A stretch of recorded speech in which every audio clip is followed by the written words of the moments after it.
What's going on, everybody? Welcome back here to the Justin Diedrich channel. Today I'm going to be going over my top 5 biggest steals for the 2024 NFL Draft. It's been about a week now since the first round has happened, and I took some time, really really go over these rounds and figure out who my top 5 steals are. We're going to start with the guy on the screen, of course, Cooper DeGenne. Also, new video format. Let me know what you guys think about this whole thing with the face cam here and the player images and all that. But starting out with Cooper DeGenne, the Eagles got him with the 40th overall pick, 8th pick in the second round. I thought this was an absolute steal for a guy who 100% should have been a first-round pick. I know he had the leg injury, but he's such a good player, an incredible athlete, good size for a corner, 6'1", 203. To get the versatility, he can go back to safety. He can play in the nickel. He can stick on the boundary in the NFL. I think he's athletic enough and good enough to be able to do that.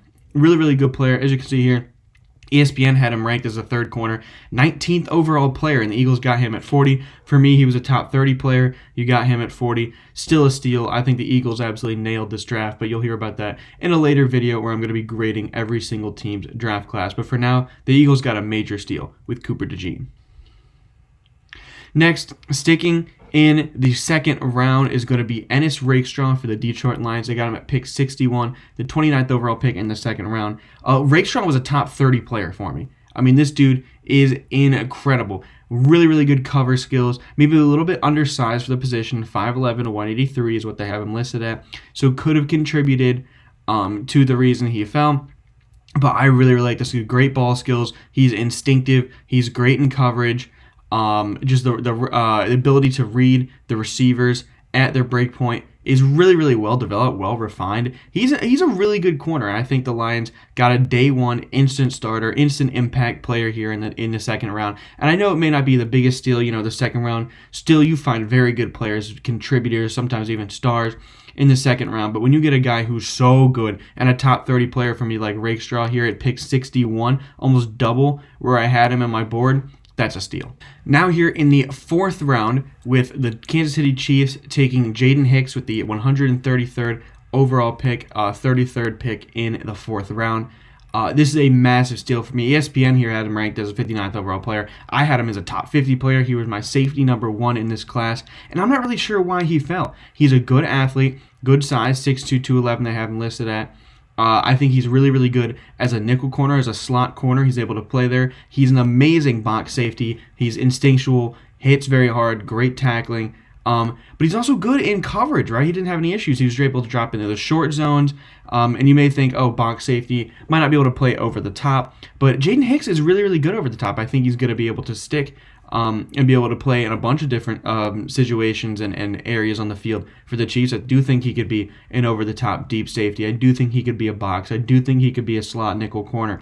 He's got a lot of ability, a lot of versatility. He's rangy, gets across the field very fast. Maybe not the top-notch athlete, but still a serviceable, good athlete. Really good ball skills, good production at Washington State. This is a home run pick for the Chiefs, and they just keep getting better for the reigning Super Bowl champions, and they got a great steal here in the fourth round with Jaden Hicks. Now here in the sixth round with the 184th overall pick, the 8th pick in the sixth round, the Miami Dolphins took Malik Washington, wide receiver out of Virginia. Now there's a reason he fell. Look at the size there, 5'9", 191. The weight is fine. The 5'9", I'm taller than that.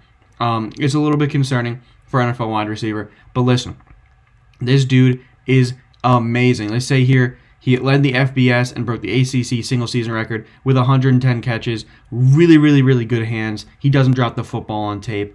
He's really athletic as well. When you're only 5'9", 191, you have to be able to change directions, stop on a dime, make people miss, and he does all of that. He's really good after the catch. He's got good contact balance for being a shorter guy, right? He doesn't go down very easily. He's going to make defenders miss. He's going to make it very hard for you to tackle him, but he's not necessarily bad in those contested catch situations either, right? Great body control, like I mentioned earlier, those really good hands that led to him leading the FBS in receptions. He's not going to make it easier, although being a shorter guy, to be able to drop, knock the ball out of his hands or cover him. He is fluid with the route running, right? The change of direction, the hips, all really smooth, really fluid. Washington is going to be an insane contributor, 99% out of the slot for the Dolphins. But you have so much speed, so much run after catch ability on that Dolphins team. He's just going to be another threat to be able to open things up. Not only is he going to be a receiving threat, he's going to be able to open things up for teammates like Jalen Waddle, Tyreek Hill, and then they can open things up for him as well.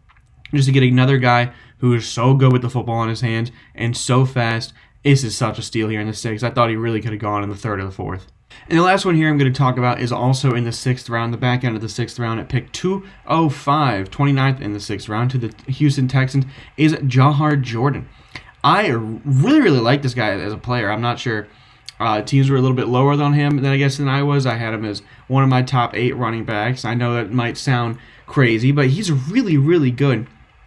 He's got great on-field speed. I know the 40-yard dash at the combine wasn't spectacular, but the speed on-field on tape is undeniable. He's smooth. He's got good vision, able to get through the hole. The acceleration is insane. He's a good run after the catch guy, right? He's able to make catches, be a good receiving back. Good size at 5'10", 193.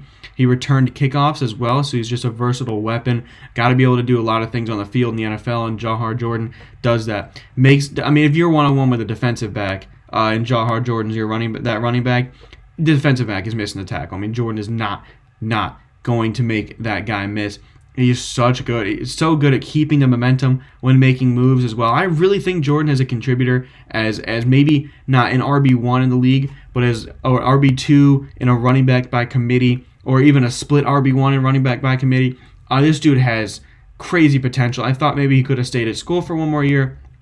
But even then, I love the fit here in Houston. I love the player in Jahar Jordan, and this is such a steal here at the 6th round. That is going to do it for this video. I will have a longer video coming out later this week, grading every single first-round draft pick, and then I have a video coming out next week while I'll be on vacation of a way too early 2025 mock draft, which is mainly just going to be getting to know the players, right?